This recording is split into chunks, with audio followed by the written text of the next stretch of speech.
Hey, this is Nerikull, and this is part 2 of my retrospective on video gaming for the Commodore 64. Today we're going to look at a couple of Activision games, the first one here being Pitfall, one of the first games to come out of Activision, and basically you're controlling your little character there in his adventures above and below ground, and the whole purpose is to get all the treasure within 20 minutes and not die. Something that's obviously easier said than done.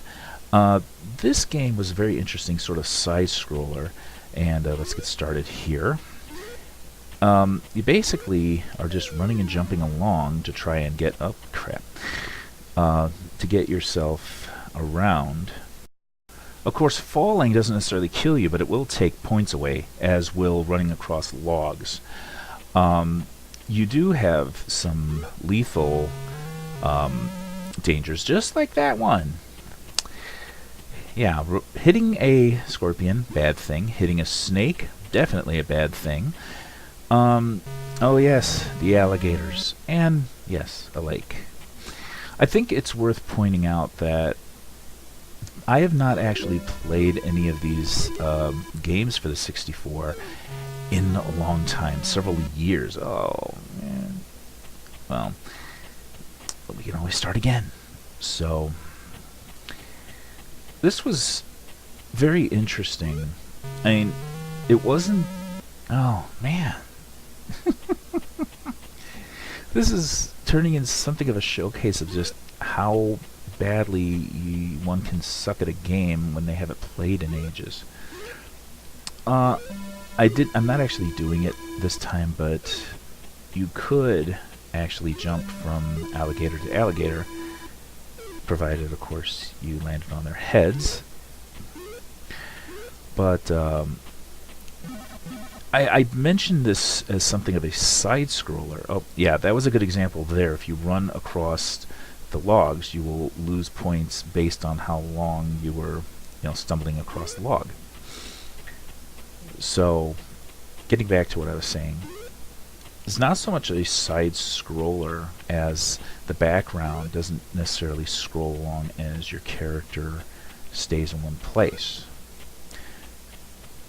But this was one of the things about Activision games that truly set them apart from a lot of the other games of that era, was the... oh, yeah, I mentioned that about the alligators? Don't land on the mouth. So again, what set Activision apart from so many other games of that era, good, Moneybag, the treasure I had mentioned before, was the animation. For its era, Activision truly did quite a job of animating the characters far better than many of the other companies, like Atari didn't really throw in a lot of this sort of smoother animation. Oh, I completely forgot about a campfire. That is another one of those things that will kill you. See, again, this is what happens when you haven't played a game in something like 15 years. Atari didn't really, with its own in-house games, they really didn't boost up the animation and graphics until much later. And probably that had to do with the limitations of the technology at the time. That said, Pitfall was a very good game and quite successful for Activision, and it even led to a sequel. Pitfall 2 was a game changer in several ways. It broke a lot of new ground when it came to actual video gaming. One of the things that we will actually hear a little later is the fact that it was the first game that actually came with its own soundtrack. Of course, the visual aspect was much better, the animation much smoother. And also, what changed with this game was how it actually framed the game and where your character could go. Instead of the usual side-scroller, as we're going to see right here, it was a... I just thought about something right here. Does that look like Scooby-Doo?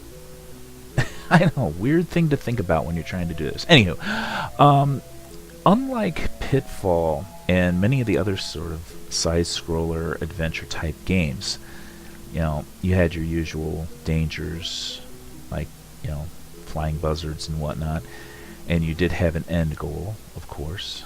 Oh, you also did not have lives, per se. If you ran into something that in other games would have killed you, this time you actually went back to a checkpoint, which for a non-racing game, this was fairly unique. I don't honestly believe any games at that time, and I'm thinking, oh great, again? The early 1980s, like 83, 84, right around the time of the crash. This just was not common in games. Games just didn't have such things as soundtracks and checkpoints and multi-leveled playing areas. Certainly, you did have games that one part of a game would be running and doing something, another part of the game might be flying and doing something. They incorporated all of these into a continual moving game. As you see here, swimming as opposed to just continually running. And of course, treasure was always your main focus, but you also, later in the game, would have to find other members of your adventure party and rescue them.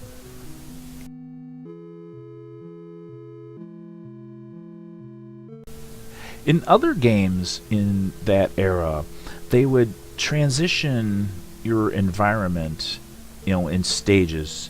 Usually a game would have 3 to 5 stages, and they would have, as I said before, one would be running on the surface of something, and the second one might be flying, a second one might be swimming, or whatever.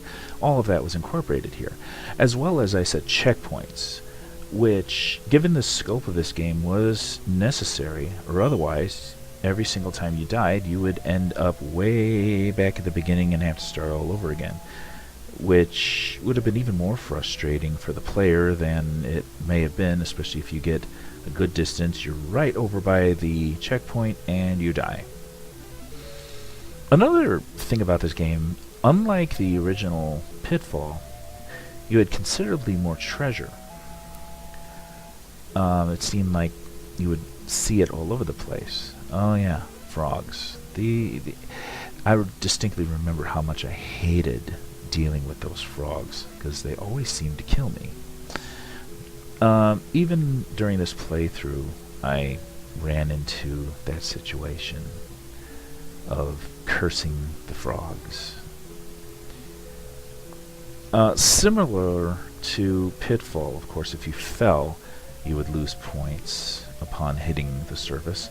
If you died, and you may have noticed that earlier, I forgot to mention, getting sent back to your last checkpoint, you would lose points based on however long it took you to get back to that checkpoint.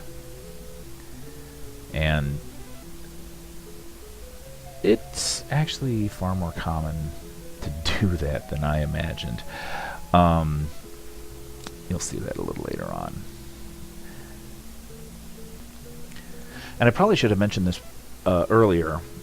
This was another part of the game that truly set it apart, was how it expanded from simply just side-scrolling to going down into these caverns. And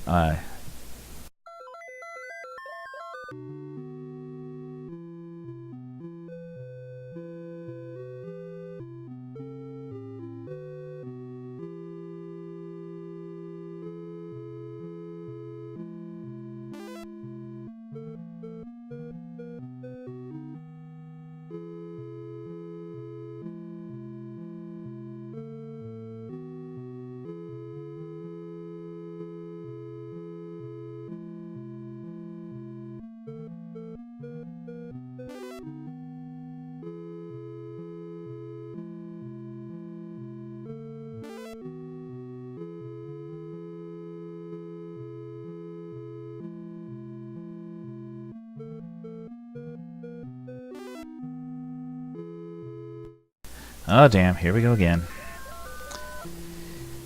And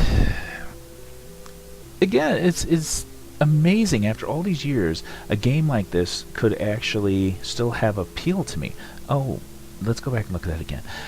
You notice there doesn't seem to be a way to easily get in. It's because you actually have to work your way through the labyrinth aspect of this game to actually get to that point and be able to snag that particular bit of treasure. And because you notice there's this blockage in the way, you can't actually get past. You have to get further into the game to get to certain areas. Oh, I'm falling. Which I believe I used as a tactic back in the old days when I was actually. Oh, damn! I don't think I'm that far away. I'm not gonna speed it up this time. This, of course, is going to be a theme through this particular part of the video. Is just how easy it is to, fail.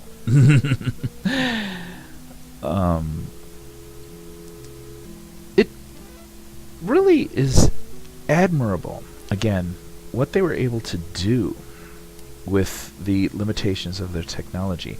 I think a lot of it had to do, if I'm not mistaken, when it came to the cartridge-based games, they actually had to add extra memory and components into the cartridge itself to be able to pull off certain things.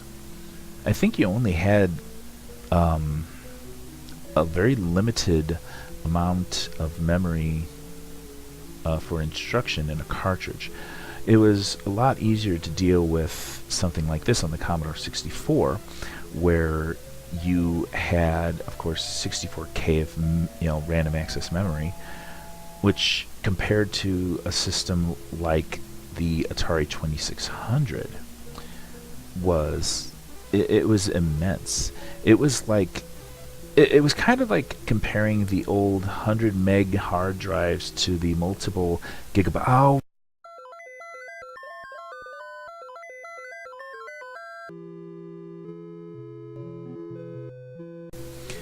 So as I was saying, the difference between the the original games for the Atari and the enhanced cartridge games, you could damn.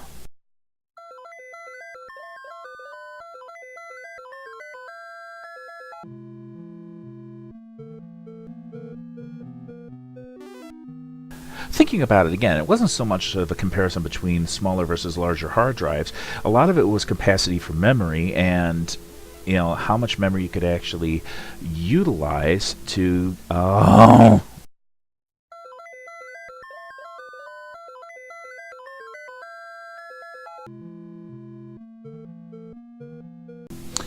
Okay, I'm not going to go that direction again. Let's try a different angle. There were some pretty big cavernous areas that would lead to other things, other treasures and whatnot. But carrying on with what I was saying before, memory had a lot to do with it. With the cartridge-based systems of the day, you really didn't have a whole lot of memory.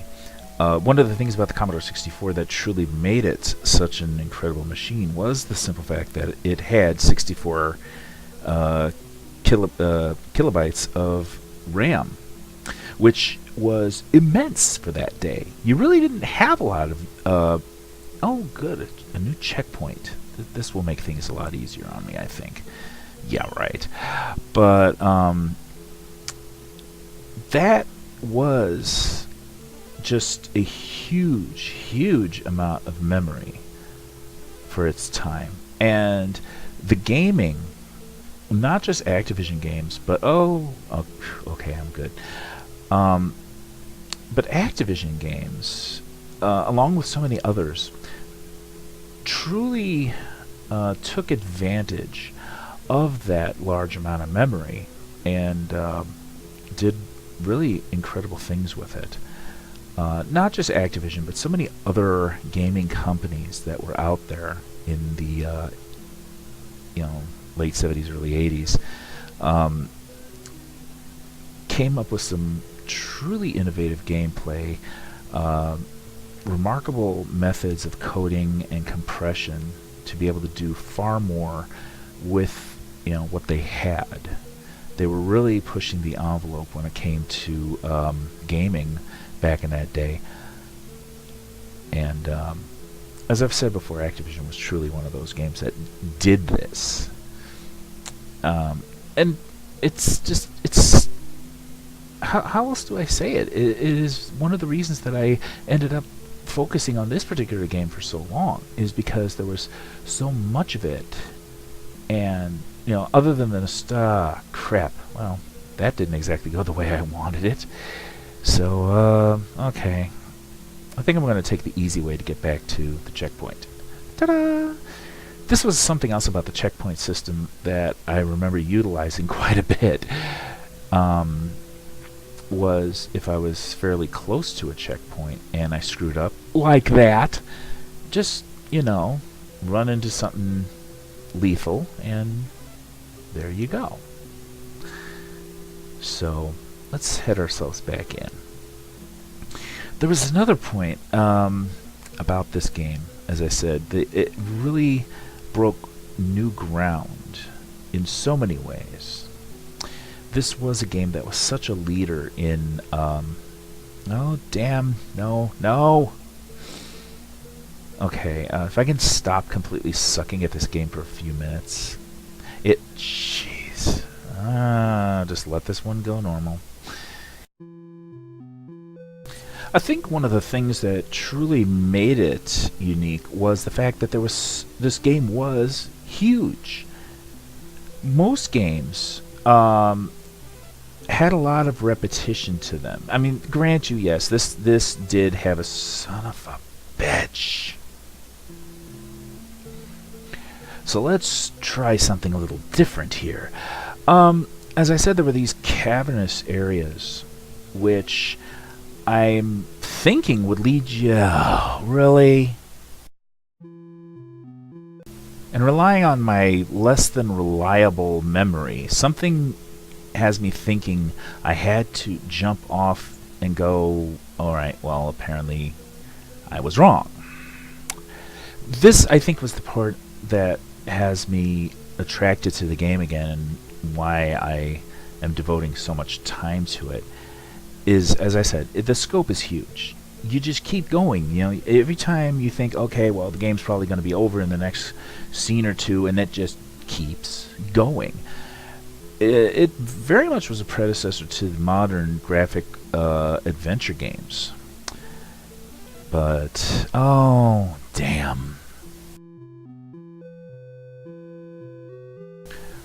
So, apparently going that other direction is not leading me anywhere, but I'm kind of at a loss to figure, there has to be a way to go!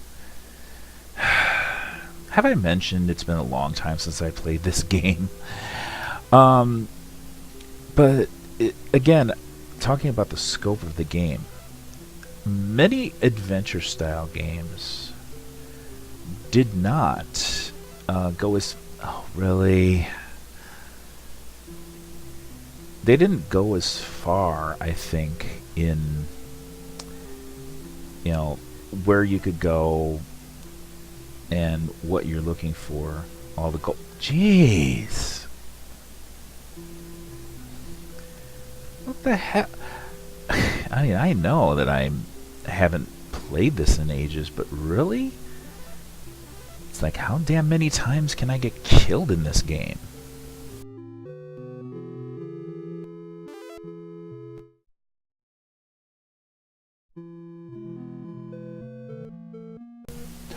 Okay, I'm going to admit right now, I was actually very stumped at the point we're going to go to now. It took me quite a while to figure out where exactly to go from here. I had forgotten after all this time that if you sit here for long enough, this balloon will show up. And it will take you, well, that is, provided you can jump and grab the damn thing, it will take you upwards to new areas. And you had to actually use the bats to... Okay, that wasn't how you use the bats. But you could use the bats to pop the balloons, drop you on the ledges, and you would be able to continue along in the game. Right there, I just cannot believe I've completely forgotten about that. But, you know, this again was another, I think, innovative tactic that Activision used. Unconventional methods of getting from point A to point B. And it was things like this that really made Activision games very special. Pitfall 2 was definitely a game that I burned a lot of time, playing. It really was an incredible game. You know, provided, of course. Oh, here we go again.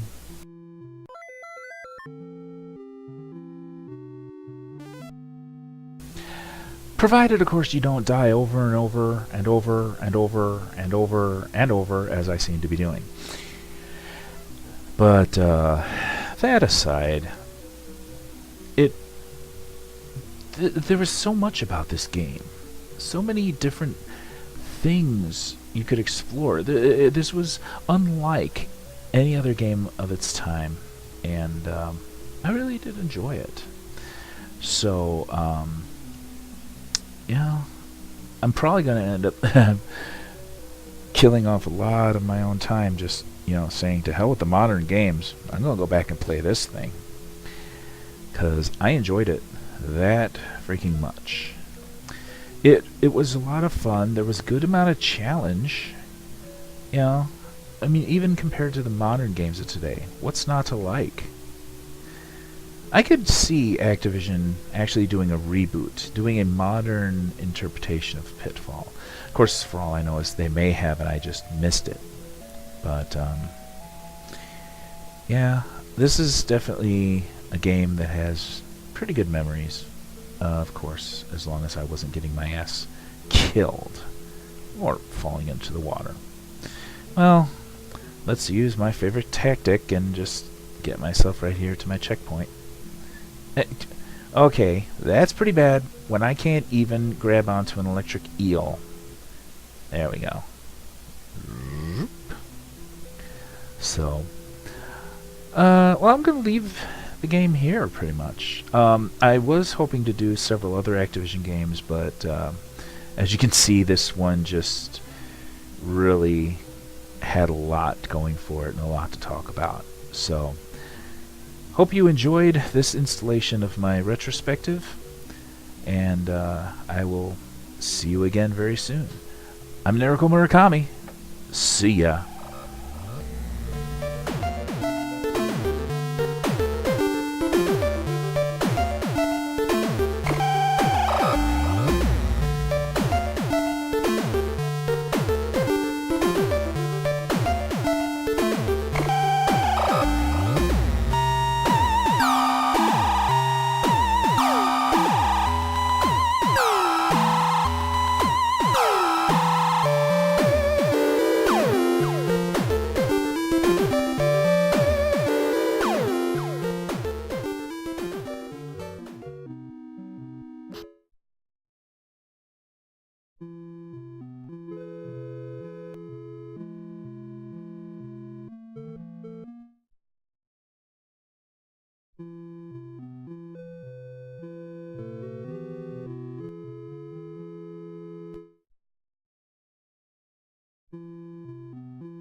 you.